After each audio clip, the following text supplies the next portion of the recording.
il faut souhaiter la fin définitive de la France-Afrique, celle dont j'ai été le témoin, dont j'ai été l'acteur et dont j'ai été le complice. Ça fait beaucoup de choses négatives. Je suis Robert Bourgi, 79 ans, acteur et témoin de la France-Afrique, et je suis heureux d'être sur votre plateau.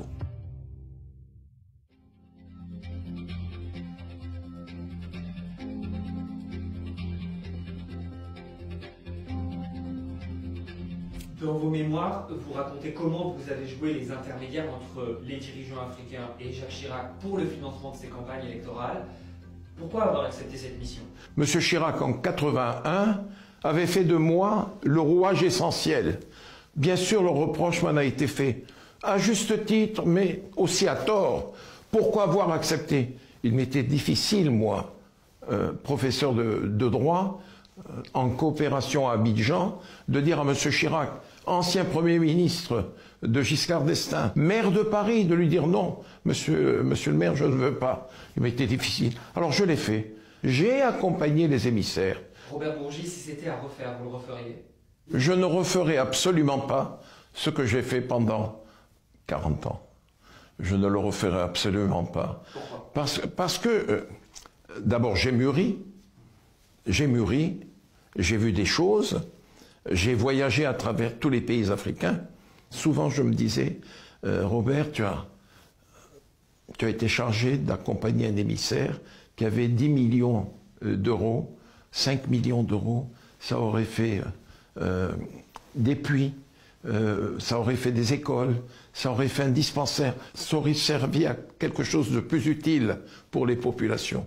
Je ne l'aurais fait jamais. Et c'est pour ça que je demande très humblement à mes frères africains, je me considère comme des leurs, de ne pas le refaire. Ça ne sert à rien de financer les hommes politiques de l'ancienne puissance coloniale. Ça ne sert à rien. C'est de l'argent, comme on dit en Afrique, gâté complet, mais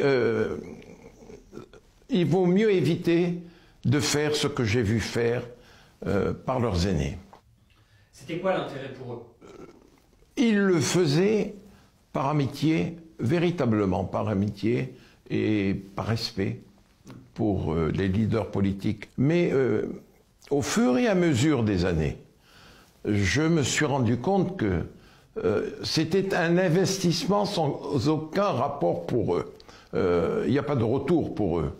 La seule garantie au grand moment de la France-Afrique, c'était d'être maintenu au pouvoir parce qu'il y avait des bases militaires, des accords de défense. Mais en fait, les chefs d'État africains, je le dis, c'était de grands naïfs.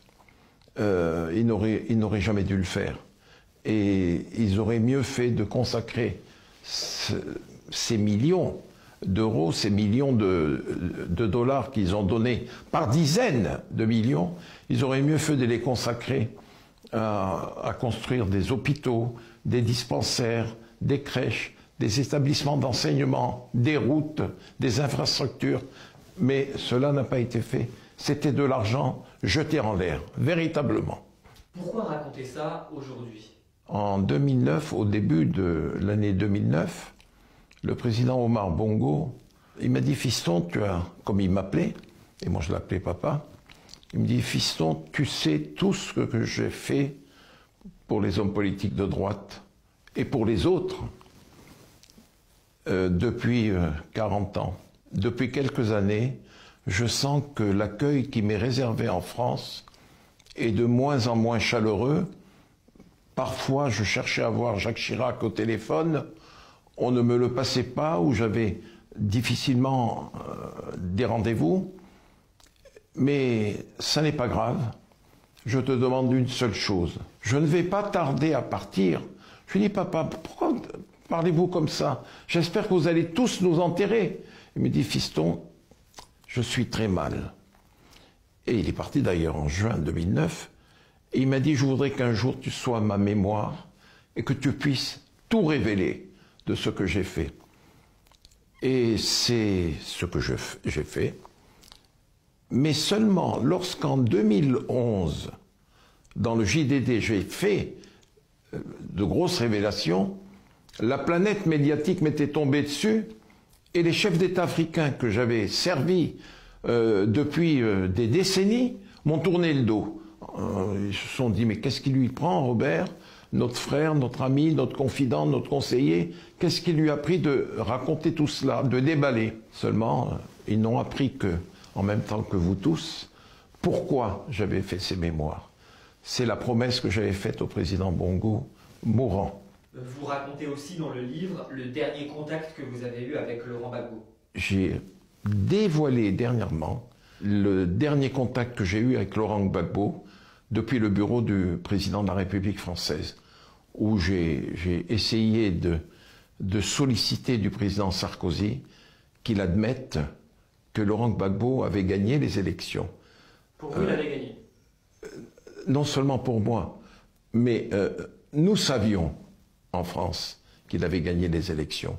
Mais le président Sarkozy avait obtenu un mandat des Nations Unies pour faire respecter les résultats proclamés par la CENI, alors que le Conseil constitutionnel ivoirien avait déclaré Gbagbo vainqueur. Et c'est là que le président Sarkozy a prononcé ce mot, vitrifié. Je vais vitrifier Laurent Gbagbo. Il a dit qu'il a vitrifié Laurent Gbagbo. Il l'a dit dans son bureau. Et pourquoi voulez-vous que je mette dans la bouche du président de la République française des mots qu'il n'a pas prononcés? Le livre, il est sorti il y a 2 mois. Vous avez vu un seul démenti de mes propos? Personne. Personne, parce que je ne dis que la vérité. Je ne dis que la vérité. Mais aujourd'hui, quelques années après, j'ai tenu à ce que la vérité sorte. Pourquoi? Parce que je trouve que on n'a pas laissé Laurent Gbagbo gouverner comme il avait l'intention de gouverner la Côte d'Ivoire. Et moi, je dis haut et fort que ce serait une faute majeure de laisser le président Ouattara interdire au président Gbagbo d'être candidat aux élections de novembre 2025.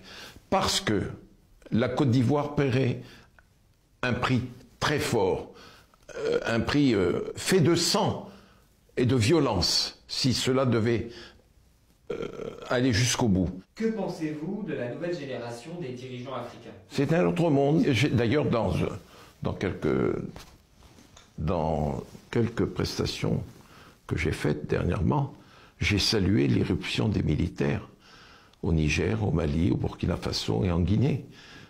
La faillite du pouvoir civil, copie conforme des anciens présidents, a fait en sorte que pour sauver le pays, il ne fallait que les militaires. Et moi je trouve que, ma foi, ils se débrouillent bien, les militaires. Il ne faudrait pas leur tourner le dos. Et vous me parlez de mon pays natal, Diomaye Faye et Ousmane Sonko. J'étais conseiller et un ami, un frère de Macky Sall. Mais j'ai salué l'arrivée de ces jeunes à la magistrature suprême. Et ils représentent aujourd'hui les aspirations de la jeunesse sénégalaise.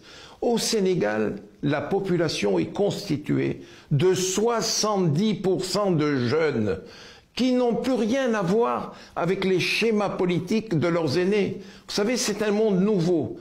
Et il faut que la France s'adapte. Et ce que les Africains ne supportent plus, c'est l'arrogance. L'arrogance du président Macron.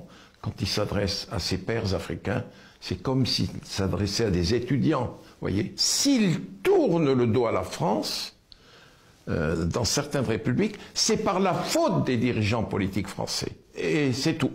Combien de chefs d'État africains vous avez fréquentés? Vous avez une idée? Une vingtaine. Au plus près. Une vingtaine de chefs d'État? Ah oui, au plus près. Il m'est arrivé de rentrer dans la chambre du président Mobutu, du maréchal Mobutu au Zaïre, à Gbadolité, comme il m'est arrivé de m'asseoir à sa demande dans le fauteuil qui était le sien dans l'avion présidentiel. Ce que on ne s'assoit pas dans le fauteuil du chef. Ça m'est arrivé à Dakar, ça m'est arrivé au Zaïre, ça m'est arrivé bien entendu au Gabon, ça m'est arrivé en Mauritanie. C'est pour ça que je vous dis qu'il faudrait me cloner et faire des Robert Bourgi, mais avec moins de choses désagréables et négatives à son actif. Vous voyez? Désagréable, c'est-à-dire? J'ai souvent été un connaisseur de choses pas très honnêtes, pas conformes à la morale humaine. Gardons ça pour le tome 2.